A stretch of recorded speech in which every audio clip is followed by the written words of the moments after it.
Hello guys, pag-usapan lang natin si Daniel Padilla at Catherine Bernardo na pinagkakaguluan nga naman kasi guys ng mga netizens at mga fans, 'di ba? Inala kasi nila guys, no, kay Daniel Padilla, di man lang nakaisa kat din usap-usapan, tsorbahan sa Hello Love Again.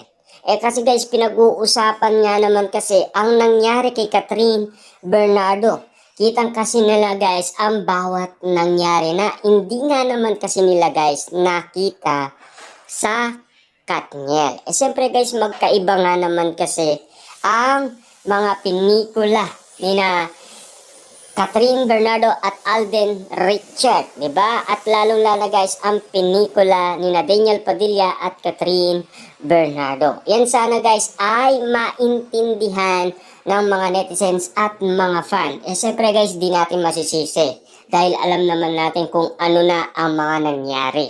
Bukod sa mga nakaraan at ngayon na pinag-uusapan nga naman guys kung bakit nga naman naging usap-usapan ang mga nangyari guys sa Hello Love Again. Dahil mainit nga naman kasi guys ang mga nakita nga naman nilang mga eksena at kaganapan. Siyempre guys, sino nga naman hindi magugulat dahil nabigla nga naman sila dahil hindi nila inaasahan na ganon ang makikita nila. At siyempre, first time nila itong makita kay Catherine Bernardo. Na ngayon guys, pinag-uusapan nga naman kasi. At lalong-lalo na guys, siyempre sinasabi pa nga guys si Daniel Padilla, say mo DJ. Intense bed scene ng Kat din. Viral fans ng Katniel na durog ang puso. Grabe nga naman guys, no? Durog na durog ba ang mga fans ng Katniel dahil sa mga eksenang nakita nila. Siyempre guys, alam naman natin, no? Depende yan sa pinikulang ginagawa nila. Depende rin yan guys sa mga kontratang pinipirmahan nila. Kung papayag ba si lalaki at si babae. At lalong-lalo na guys, pag-uusapan man yan kung komportable sila sa isa't isa at kung meron na silang eksenang nagawang ganon. Diba? Depende yan guys sa lahat ng mga movie na ginagawa nila ngayon. At lalong-lalo na kasi guys, bakit hindi nga naman kakayanin ni Catherine Bernardo yun? Diba? Mas malala pa nga guys yung napiling pinikula ni Catherine Bernardo na Elena 1944. Ano nga guys yung eksena mangyayari doon? Diba? Siguro naman alam nyo na yung mangyayari kay Catherine Bernardo kapag yun ay natuloy. Siyempre guys, directed by Director Lamasa. Diba? Kitang-kita naman natin kasi guys na napakagaling nga naman kasi ang bawat pinag-iisipan ng mga artista kung kakayanin ba. Bakit nga naman guys kinuha ni Catherine Bernardo ang pinikulang Elena 1944? Marami siguro guys nagtataka at lalong-lalo na guys ang Hello Love Again na alam naman natin guys na ayaw nila itong ituloy. Bakit nga naman kasi guys ayaw nila itong ituloy? Dahil sa unang movie nga naman kasi nila guys na naging patok nga naman sa masa. Hindi lang naman guys sa Pilipinas, maging sa ibang bansa. 'Di ba? Kasi natatakot nga naman kasi sila guys, baka bumagsak na naman sila at mapahiya daw ayon kay Catherine Bernardo na ayaw na sana guys maulit pa. 'Di ba? Kasi ayos earnings na nung una. Tapos biglang nag-down dahil sa rewind, 'di ba? Na ngayon guys, nag-aabol nga naman kasi sila. Diba? Siyempre guys, di natin inaasahan lahat ng mangyayari. Kita nyo naman guys, ginulat na lang tayo ng eksena ng Hello Love Again. Na dito lang natin guys nakitang naging mainit ang bawat eksena ni Catherine Bernardo. Siyempre guys, magiging mas mainit pa ang Elena 1944 kapag yun ang pinalabas nila Catherine Bernardo at Direk Lamasa. Diba? Siyempre guys, babalikan ulit ang nangyari noong panahon ng gera, noong 1944, di ba? Alam naman natin guys kung ano ang mga mangyayari kay Catherine Bernardo sa kanyang karakter, di ba? Dito nga guys sa Hello Love Again, depende yan guys di ba? Siyempre, doon pa lang guys, magiging palaban talaga si Catherine Bernardo. Naani mo kasi guys, lahat naman ng mga nangyayari ngayon ay pinag-uusapan na at pinagkakaguluhan na.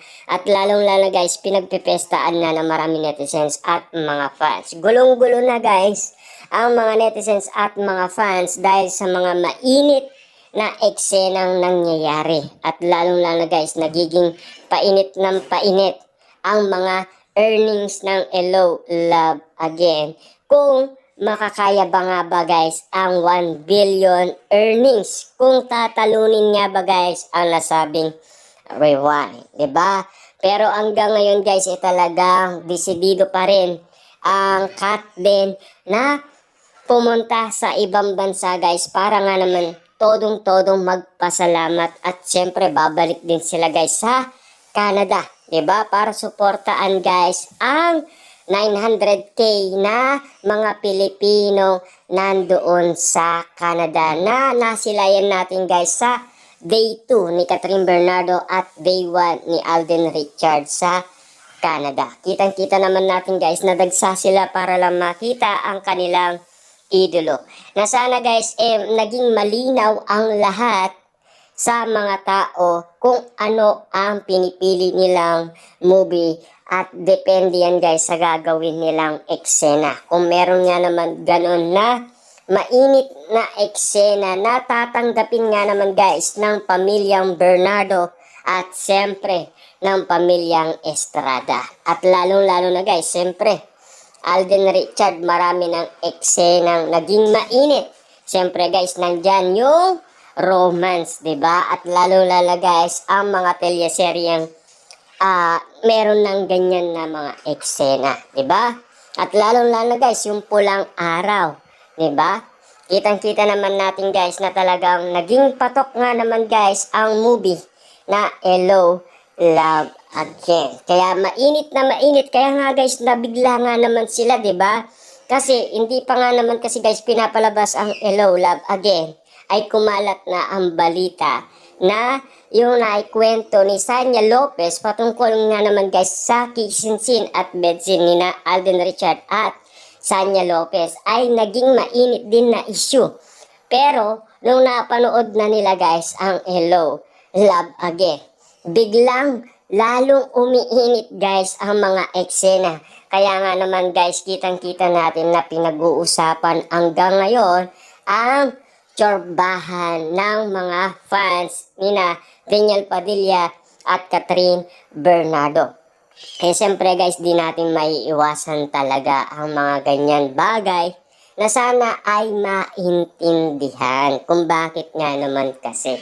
Diba? Pero at least guys, napatunayan naman nila guys na sumuporta sa movie ni na Catherine Bernardo at Alden Richard na naging mainit ang kanilang palabas, 'di ba? Kasi doon nila nakita guys ang pinaka palaban na Catherine Bernardo na kitang-kita naman natin kasi guys na naging matured na siya at naging transformation na siya dahil ayon niyan guys kay Catherine Bernardo. Kaya nga naman guys, kagulat-gulat na lang kung bakit nagkakagulo ngayon guys sa social media. Na sana guys, kitang-kita naman natin na magkaroon sana to ng part 3. Para naman guys, tuloy-tuloy na ang love team ni na Ethan at Joy. Siyempre guys, no, kaya nga naman guys, todong-todo ang pasasalamat ni na Catherine Bernardo at Alden Richard sa lahat ng mga sumuportang mga netizens at mga fans. At lalong-lalo na guys sa buong Pilipinas na nagmahal dahil opening pa lang guys kumita na ng 85 million at nagulat nga naman guys sina Catherine Bernardo at Alden Richard. Kaya nga naman guys, todong-todo rin ang pasasalamat nila sa maraming tao. Yan lamang po, diba?